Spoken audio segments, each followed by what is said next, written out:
Israel ramping up its bombardment of Gaza, and tonight acknowledging it was behind a deadly blast outside the Al-Shifa hospital in Gaza City. Now, I want to warn you, the images we're going to show you, they are graphic as they've been coming in. According to multiple videos that CNN has geolocated, you can see through here bloodied bodies just strewn across the ground near an ambulance. A spokesman for the Hamas-run health ministry claims authorities had organized a medical convoy from the hospital to the Rafah crossing. That spokesperson says that the ambulances, when the ambulances started to move south, they were hit. And a director of the hospital tells Al Jazeera this: medical teams and paramedics lost their lives. Regrettably, some of the wounded lost their lives. Tonight, the International Committee of the Red Cross confirms it was aware of a convoy that would be carrying patients from northern Gaza to the south.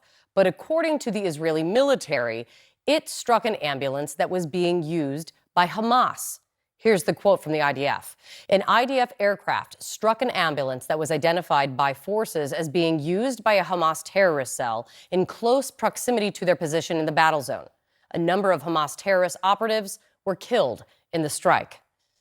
However, it also appears civilians were also killed and injured. And that is why today, Secretary of State Tony Blinken, on his third trip to Israel since the October 7th Hamas terror attack, pressed Israel's leaders to do more to protect civilians in Gaza and allow more humanitarian aid to enter the 25-mile-long strip. That public request was rebuffed by Israel's prime minister, Benjamin Netanyahu, saying Israel objects to any temporary ceasefire unless Hamas frees all 241 hostages. So that means more strikes in Gaza. And tonight we have another dispatch from an aid worker, Mahmoud Shalabi. He's been sending updates to Outfront from northern Gaza, the focus on the Israeli offensive. Tonight, Shalabi describes what he witnessed after a blast near his home. Men, fathers, carrying their daughters and their children and crying like babies. And I saw one child who's about 12 years old, who was saying, I did nothing. I did nothing. Civilians saying the very same thing on both sides of the Israel-Hamas war now.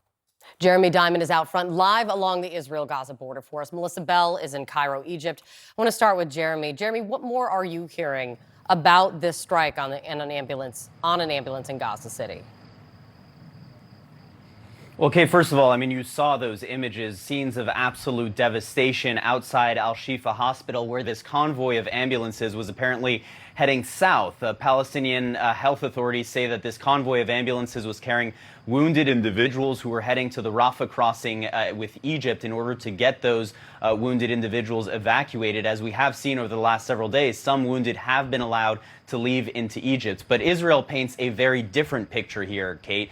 They say that these ambulances were being used by Hamas operatives and that it targeted those ambulances for that reason, saying that it killed several Hamas militants in this strike. Israel also points out that it believes that Hamas has used ambulances in the past to transport not only Hamas militants, but also some of its weaponry. CNN cannot, of course, independently verify those claims, and Israel so far has not provided any evidence for that. But what we do know, Kate, is the toll of casualties here. According to the Hamas-run Palestinian Ministry of Health, 15 people were killed in this strike. 50 others were wounded.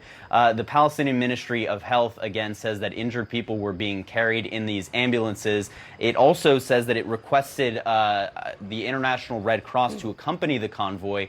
The Red Cross confirming that it received that request, but says that it did not take part in this convoy. Nonetheless, this is raising more questions about Israel's tactics in this war following the strikes earlier this week in the densely populated Jabalia refugee camp. Meanwhile, Kate, Hamas is continuing to target Israeli towns and cities, targeting population centers, civilian targets in Israel. Earlier today, Kate, our team was very close to one of those strikes. A rocket came in about 100 meters away from where a number of journalists, including my team, was positioned in Sderot. And I want to show you this video, Kate, shot by my photojournalist Matthias Sum. You can hear the power of that rocket coming in. Listen.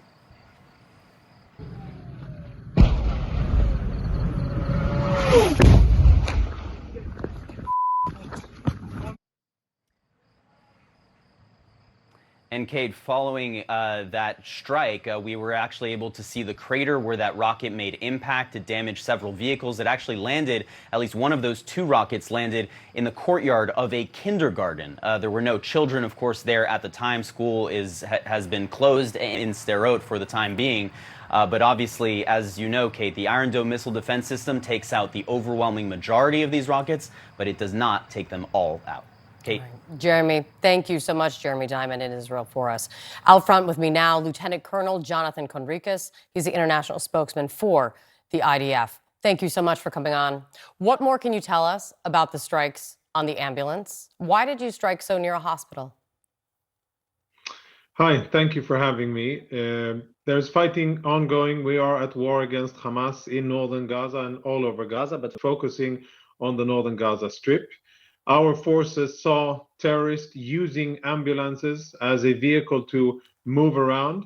They perceived a threat, and accordingly, we struck that ambulance. I must say that this is not the first and not the 100th time that Hamas operatives, including senior leaders, make illegal use of ambulances on the battlefield.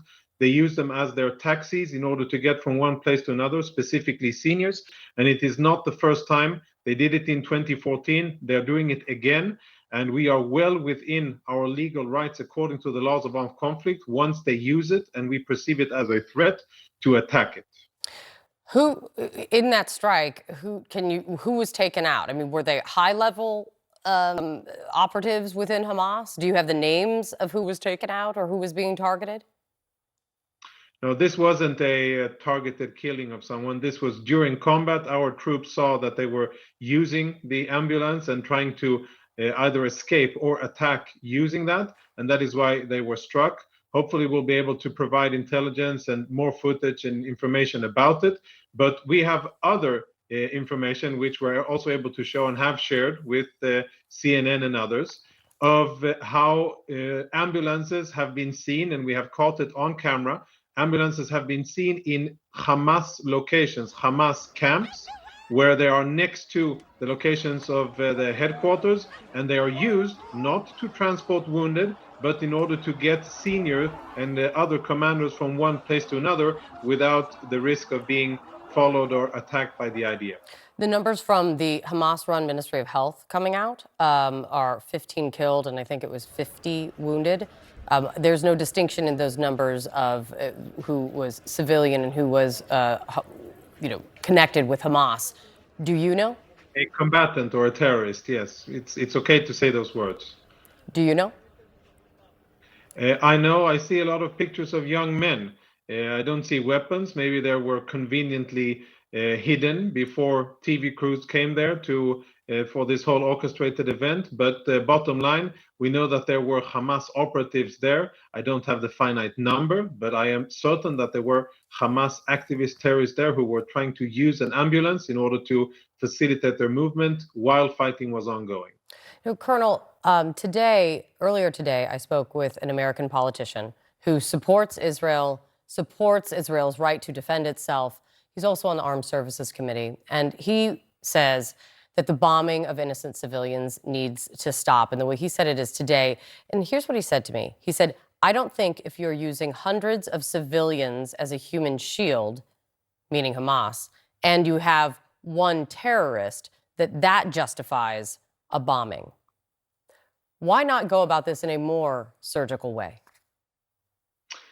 Yeah, I don't think that is ever the case, 1 for 100. That doesn't seem logical for me at all, and that doesn't at all compute with the calculations that I am aware of that the IDF does. It would have to be Yahya Sinwar and Mohammed Deif together to warrant that kind of collateral damage. That is not the case.